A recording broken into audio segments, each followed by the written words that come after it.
Thank you for joining me for this video. If you're new here, I'd love to have you. Please hit that subscribe button so you never miss an upload. And we are continuing with our series, Are We Living in the End Times? What the Bible says, I am convinced that we are living in the last days. And in this series, I want to look at what the Bible says about these times. I'm not trying to predict anything or trying to be sensational, but I believe we need to be aware of the times and the signs of the times in which God is leading us. And so I hope you find this series helpful.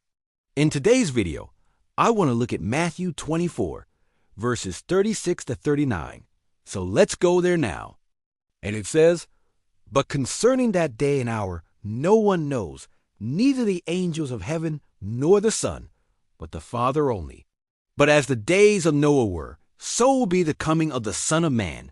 For just as in the days before the flood they were eating and drinking, marrying and giving in marriage, until the day that Noah entered the ark and did not know until the flood came and took them all away.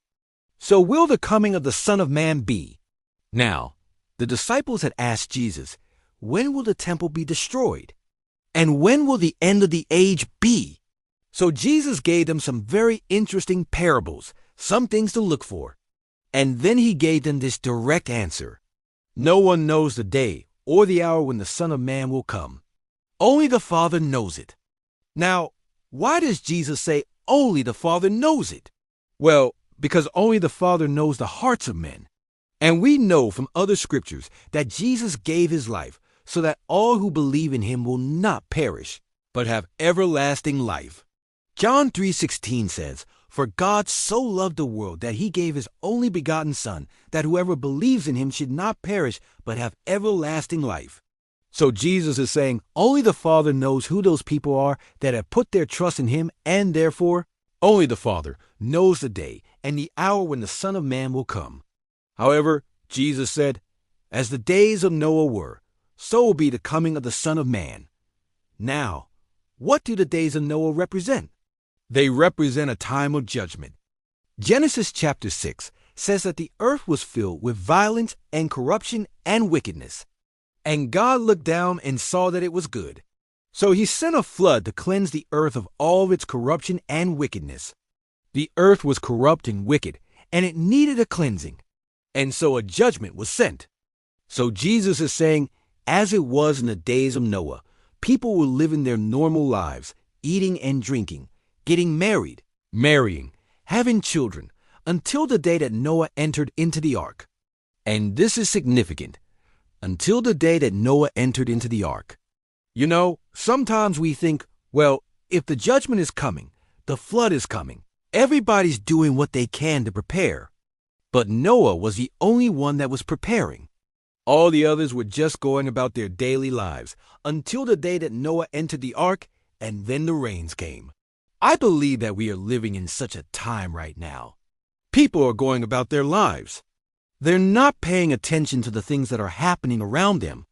But there are those who are paying attention, and there are those who are preparing, and they see the judgment that is falling. So Jesus said that just as it was in the days of Noah, people will be eating and drinking and marrying and giving in marriage until the day that the Son of Man comes. But then he says something else. He says, Then the flood came and took them all away. That means it didn't matter who you were, rich or poor, old or young, male or female. It didn't matter who you were. It didn't matter what your plans were, what your hopes and dreams were for the future. It didn't matter what you believed. It didn't matter whether or not you had a plan A or a plan B when that judgment came. It swept over the earth and it took them all away. What is the judgment that is coming? In the Old Testament, it was a flood. In the New Testament, it's fire. In the book of Revelation, we read about God pouring out his wrath upon the earth. So there's a judgment that is coming, and it doesn't matter who you are, where you live, what your plans are, what your hopes and dreams are, what you believe, if you don't put your trust in Jesus. When that judgment comes, it will sweep over the earth and take you away. This is why I say we need to be aware of the times and the signs of the times. And we need to make sure that we have our heart and our life right with God, that we're doing all that we can to get ready, because no one knows the day or the hour when the Son of Man will come. I hope you enjoyed this video and that you've learned something from it. If you have any comments, please feel free to leave them. I always appreciate hearing from you. Thank you for watching. Make sure to check out the next video. And until then, God bless you and keep you in His love.